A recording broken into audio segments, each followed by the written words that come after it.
Thank you so much. I've been listening to you for 14 years.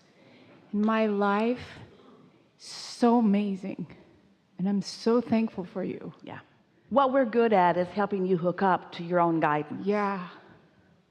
And anytime I feel shame or whatever it is that's going on, I put your CD in and it just lifts me. Resonance. It's resonance. It's like what everybody's been talking about.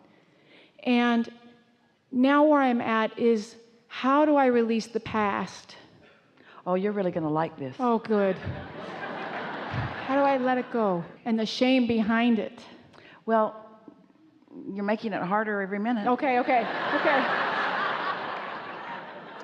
Here's how it works, and this is the perfect timing to have this conversation. We've been talking about influence, and we've been talking about alignment. We've been talking about the receptive mode. We're talking about you getting tuned in, tapped in, turned on. We're talking about you accomplishing the point of view that your inner being holds. So let's say you lived something some time ago before you were aware of that, and blah, blah, blah.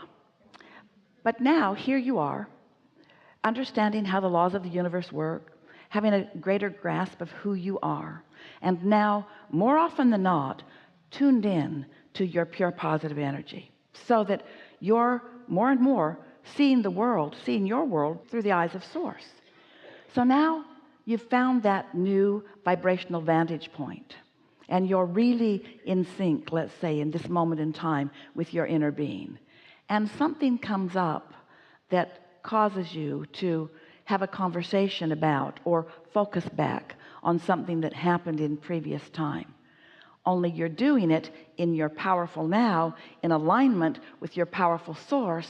And so as you observe it, or as you reconsider it, you're doing it from this vantage point, and you literally, we are not kidding, are changing the past, because everything is perceptual anyway.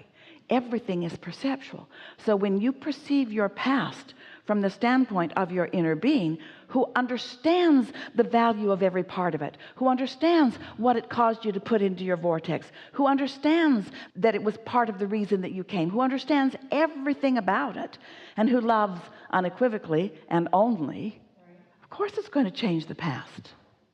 And you know when you've changed your past when you feel different about your past.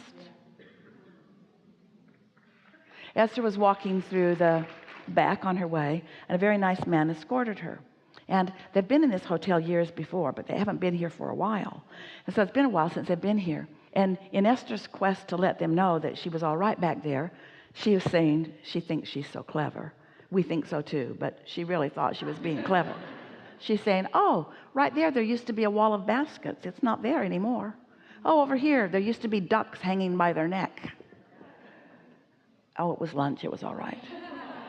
And oh, and the floor is red now. It used to be brown. She's wanting to reassure them that she knows her way around back here, and she really does not need a cumbersome escort.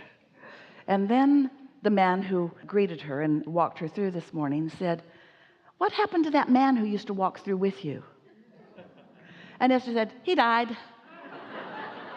And then she laughed at herself. She thought, I could have said that in a kinder way. But since there's no painful attachment to the subject, and the way he asked the question, he didn't say, what happened to him? Oh, he died.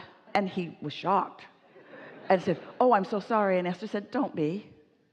And then Esther thought, he probably thinks I didn't like him very much. I really liked him a lot. But it's okay. In other words, the past is so changed. The past is changed. There was a time when that would have put her into a fit of tears, and she would have had a hard time getting herself ready for you.